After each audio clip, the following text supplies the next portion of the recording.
اعوذ باللہ من الشیطان الرجیم بسم اللہ الرحمن الرحیم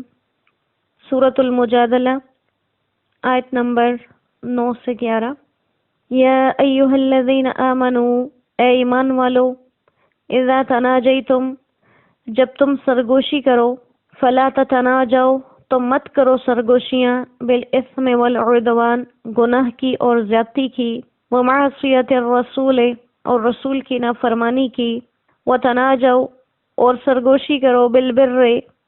احسان کی، والتقوی، اور پرہیزگاری کی، واتقوا اللہ الذی، اور ڈرتے رہو اس اللہ سے، الیہ تحشرون، جس کے پاس تم کو جمع ہونا ہے۔ انما النجوى، بے شک یہ جو سرگوشیاں ہیں، من الشیطان، یہ شیطان کا کام ہے، لیحزن الذین آمنوا، تاکہ ایمان والوں کو غمگین کر دیں، ولیس بضارہم اور وہ اس سے کچھ نقصان نہیں دے سکتے، شیئا، ہلکا سا بھی، الا باذن اللہ، مگر اللہ کے حکم سے، وعلی اللہ، اور اللہ پر ہی، فلیتوکل المؤمنون، ایمان والوں کو بھروسہ کرنا چاہیے۔ یا ایہا الذین آمنوا، اے ایمان والو، اذا قیل لکم، جب تم سے کہا جائے، تفسحوا، کہ مجلس میں کشادگی کرو، فی المجالس، مجلسوں میں، تفسحوا فی المجالس، مجلس میں کشادگی کرو، فافسحوا، تو کشادگی کر دیا کرو، یفسح اللہ لکم، اللہ کشادگی دے تم کو، وَإِذَا قِيلَ انشُزُوا، اور جب کہا جائے کہ کھڑے ہو جاؤ، فانشزوا، تو کھڑے ہو جایا کرو، یرفع اللہ الذین، اللہ بلند کرے گا ان لوگوں کو، آمنوا منکم، جو تم میں سے ایمان والے ہیں، والذین، اور ان لوگوں کو بھی، اوتوا العلم، جن کو علم دیا گیا، درجات، درجے، واللہ، اور اللہ، بما تعملون خبیر، تمہارے کاموں پر خبردار ہے۔ صدق اللہ العظیم۔ آیت مبارکہ میں بھی 2-3 باتوں کی طرف اشارہ کیا گیا کہ جیسے منافقین سرگوشیاں کیا کرتے تھے اور آپس میں سرگوشی کا مقصد مسلمانوں کو غمگین کرنا ہوتا تھا، تو ان کے حوالے سے مسلمانوں کو بھی نصیحت کی گئی کوئی ایسی سرگوشی نہ کی جائے جس کا مقصد گناہ ہو یا فساد ہو، کوئی ایسی چیز ہو، اور کہا کہ یہ جو سرگوشیاں کرنا، یہ ان شیطانوں کی عادت ہے، ان یہود و نصارہ کی عادت ہے، ان منافقین کی عادت ہے، تو یہ صرف اس وجہ سے تاکہ تم لوگوں کو غمگین کر سکیں، اور وہ اپنی سرگوشیوں میں کی ہوئی باتوں کے ذریعے سے ایمان والوں کو کوئی نقصان نہیں پہنچا سکتے جب تک کہ اللہ کا حکم نہ ہو اس نقصان کے لیے۔ اور اس کے ساتھ ساتھ آداب مجلس کے حوالے سے ایک بات کی گئی کہ جب مجلس میں لوگ بیٹھے ہوں اور جگہ تنگ پڑ جائے، مزید لوگ آ جائیں، تو اگر کہا جائے کہ ان لوگوں کے لیے جگہ بنائی جائے تو جگہ بنا دینی چاہیے، اور اس کے بدلے میں اللہ کیا کریں گے؟ ان لوگوں کو کشادگی عطا فرمائیں گے جنہوں نے جگہ دی۔ اور اگر کسی کو کہہ دیا جائے کہ اس آنے والے کے لیے مجلس سے اٹھ جاؤ، کھڑے ہو جاؤ، جگہ اس کو دے دو، تو اس انسان کو کھڑا ہو جانا چاہیے، اور اس کے بدلے میں اللہ تعالیٰ کیا کریں گے؟ ان لوگوں کے درجات بلند کریں گے۔ اس بات کی طرف اشارہ کیا گیا، اور اس بات کی اصل یوں تھی کہ ایک مرتبہ آپ صلی اللہ علیہ وسلم مسجد صفا میں تشریف رکھے ہوئے تھے اور جگہ لوگوں سے بھر چکی تھی۔ چند صحابہ کرام رضوان اللہ علیہم اجمعین تشریف لائے جو غزوہ بدر کے شرکاء میں سے تھے۔ وہ کھڑے رہے، ان کے لیے بیٹھنے کی جگہ نہیں تھی اور کسی نے جگہ بنائی نہیں۔ آپ صلی اللہ علیہ وسلم نے جب دیکھا تو کچھ لوگوں کو مجلس سے اٹھنے کے لیے کہہ دیا تاکہ ان حضرات کو جگہ مل سکے۔ اس پر منافقین نے تان شروع کر دیا کہ یہ کون سی انصاف کی بات ہے کہ ایک کے لیے دوسرے کو جگہ سے اٹھا دیا جائے، حالانکہ آپ صلی اللہ علیہ وسلم نے یہ بھی فرما دیا کہ اللہ تعالیٰ اس شخص پر رحم کرے جو اپنے بھائی کے لیے جگہ کھول دے، تو لوگوں نے جگہ کھول دی۔ اس پر یہ آیت مبارکہ نازل ہوئی